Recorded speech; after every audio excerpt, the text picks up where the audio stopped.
বিসমিল্লাহির রহমানির রহিম। এই মুহূর্তে যে বিষয় সম্পর্কে বলতে চাচ্ছি সেটি হচ্ছে আমি হাফেজ সারফরাজ হোসেন সৌরভ নিজের যোগ্যতা সম্পর্কে বলতে চাচ্ছি। সেটি হচ্ছে আমি হেফজ কমপ্লিট করছি এবং আল জামিয়াতুল ফালাইয়া কামেল মাদ্রাসা থেকে কামেল কমপ্লিট করছি এবং বাংলাদেশ ওপেন ইউনিভার্সিটি থেকে ডিগ্রি কমপ্লিট করছি। আর আল জামিয়াতুল ফালাইয়া কামেল মাদ্রাসা থেকে কামেল কমপ্লিট করছি হাদিস বিভাগে।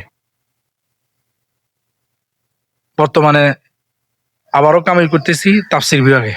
আলহামদুলিল্লাহ। আইএলটিএস করছি। আমার আইএলটিএস হচ্ছে 5.5। তো এর মাঝে আমি আরো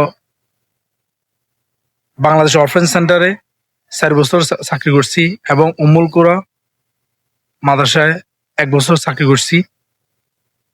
পাশাপাশি প্রাইভেট টিউশনই করাইতেছি। তো এখন আপাতত কোনো প্রতিষ্ঠান আমার নেই, কোনো প্রতিষ্ঠানে আমি নেই। এখন শুধু আমার আলহামদুলিল্লাহ শুধু প্রাইভেট টিউশনই আছে। এখন নতুন একটা কাজ করতে চাচ্ছি, সেটা হচ্ছে আমাদের ওয়ার্ডের আমাদের শাহ আলম কাকা, আমাদের শাহ আলম হুজুর আছে, ওনার সাথে আমি আল আরাফা হজ কাফেলায় কাজ করতেছি।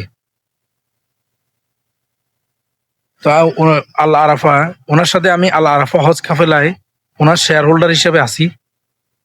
তো আপনাদের প্রতি আমার অনুরোধ রইল যে আপনারা যারা উমরা পালন করবেন বা হজ পালন করবেন, আপনাদের আশেপাশে যে বন্ধু বান্ধব আত্মীয় স্বজন আছে তারা আমাদের অফিসে আসতে পারেন।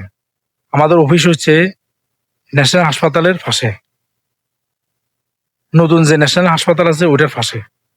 তো অন্যান্যরাও উমরা পালন করাইতেছে, হজ পালন করাইতেছে, কিন্তু আমরা চেষ্টা করব যে সর্বাত্মক সহায়তা করার জন্য এবং যতটুকু ছাড় দেওয়া যায় সবার থেকে বেশি আমরাই ছাড় দেব। তো আপনাদের প্রতি অনুরোধ রইল আপনাদের আত্মীয় স্বজন পাড়া প্রতিবেশী যারা আছে তাদেরকে আমাদের সাথে যোগাযোগ করার জন্য। ইনশাআল্লাহ আপনারা ঠকবেন না। আসসালামু আলাইকুম ওয়া রাহমাতুল্লাহ।